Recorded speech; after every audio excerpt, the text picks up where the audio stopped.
Hello and welcome to Interstellar Traveling. Today we're hosting a newly introduced travel company providing trips to Venus. In the studio with us today we have Ms. Moa Lindström, CEO and founder of V Nation, together with Coda Amazing, professor in interstellar traveling, black matter configurations, and quantum dynamics. We also welcome the first exclusive customers of the Venus program, Mr. Robin Ertenfeldt. Welcome. Thank you. Now, for the first question, Ms. Lindström, how did you come up with V Nation? What was your initial idea? So when I was 22 years old, I started working for a travel agency which sent people to Mars. I really enjoyed working here, but after 4 years, I started thinking about creating my own company. A year later, my idea was clear. I wanted to create a travel destination to Venus. No one had ever done this before, but since we were already sending people to Mars, why could we not send them to Venus as well? I quit my job, and after 5 years filled with lots of research and job interviews, I had a company and several great scientists and engineers, including Professor Amazing, working on the project. Now, 7 years later, we have space dinghies, customers, and are planning our second trip already. Wow, amazing work! Now, Code Amazing, how does this whole trip work? What do you do? So, the dinghies launch from Mars, and the journey... Wait, I'm sorry, Professor Amazing. Isn't Mars even further away from Venus than Earth is? Sure, it's further away, but it's still easier and less expensive for us to launch from Mars. But what about the Moon? Of course, it would be ideal to launch from the Moon, but because of the reconstruction of the space hub and all the pre-existing traffic, we wouldn't be able to launch our new space dinghies without any further implications. Now, what about the journey? Doesn't it take very long to go from Mars to Venus? What do you do on board? Well, actually, I remember close to nothing about the actual trip. All that I do remember is walking into the space dinghies and being escorted by the staff. First to the cafeteria where I ate the special food provided by V Nation, then moving on to the hibernation capsule where I just got plugged in, and after a long exciting dream I was there. It all went super smoothly and error-free. Oh, interesting. Sounds like quite the journey. Now, Code Amazing, would you like to explain this further? Sure. When our passengers come to our Venus launching hub, we direct them to a cafeteria where we will provide them with hydro-conserved food, which will keep them full during the journey. It's very important that every passenger will consume at least 500 grams of the substance to make them resistant from the excessive G-forces that we'll have to endure.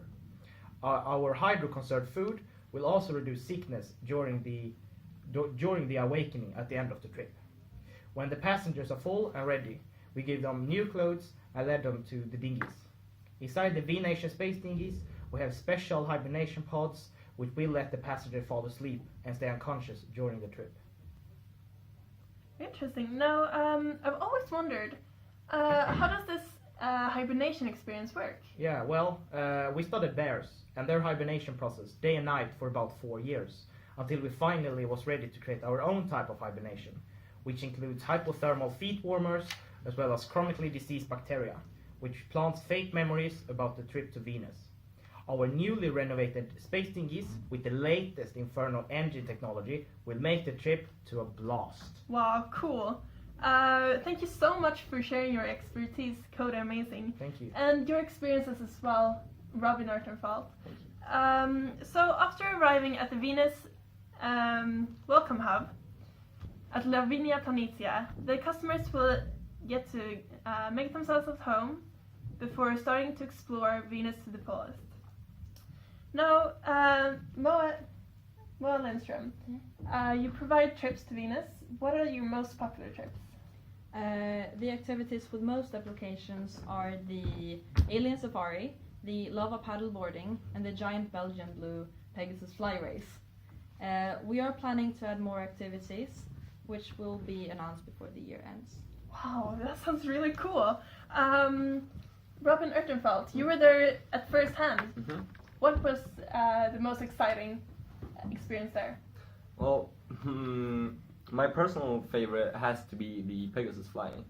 It was something special, truly an experience of a lifetime. When I first arrived to the racing track and actually saw the giant flying horses, I was for lots of words.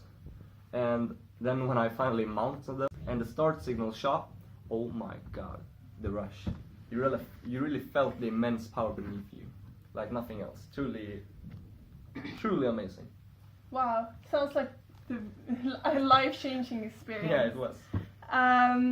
But I have another question for you. What about the employees? Did they meet your standards? Well, honestly, I must say that the employees exceeded all of my expectations. They were really nice and friendly, and they were really informative as well, and calming throughout the entire trip. The the tour guide was very talkative and and nice, which I was highly appreciated because we were pretty scared. It was dangerous. And all of the activity employees seemed really knowledgeable. They could answer basically all of our questions, which we had many of. So it was they were really nice. That sounds really great. Now, Mo Lindström, how's business going? Since we've just completed our first trip, I cannot say. But I believe that when we reach out to more people around the world, business will bloom. Right now, we're planning new trips to Venus. We're also thinking about expanding our travel destinations to Mercury for the people who want to experience a slightly colder climate. But this is in the early stages right now. Oh, okay. I'm sorry, but we will have to wrap up with one last question. So, how many people do you plan to send to Venus every year? Our current goal is to be able to send 100 people a year, but once we reach this, the number will increase. We hope to send about 50 people this year and hopefully reach our goal next year. But this depends on how many people apply for the trips and how well they go. Okay, exciting news. Now, thank you so much, all of you, for coming. Thank you. And I hope that you guys will tune in next Monday for future adventures.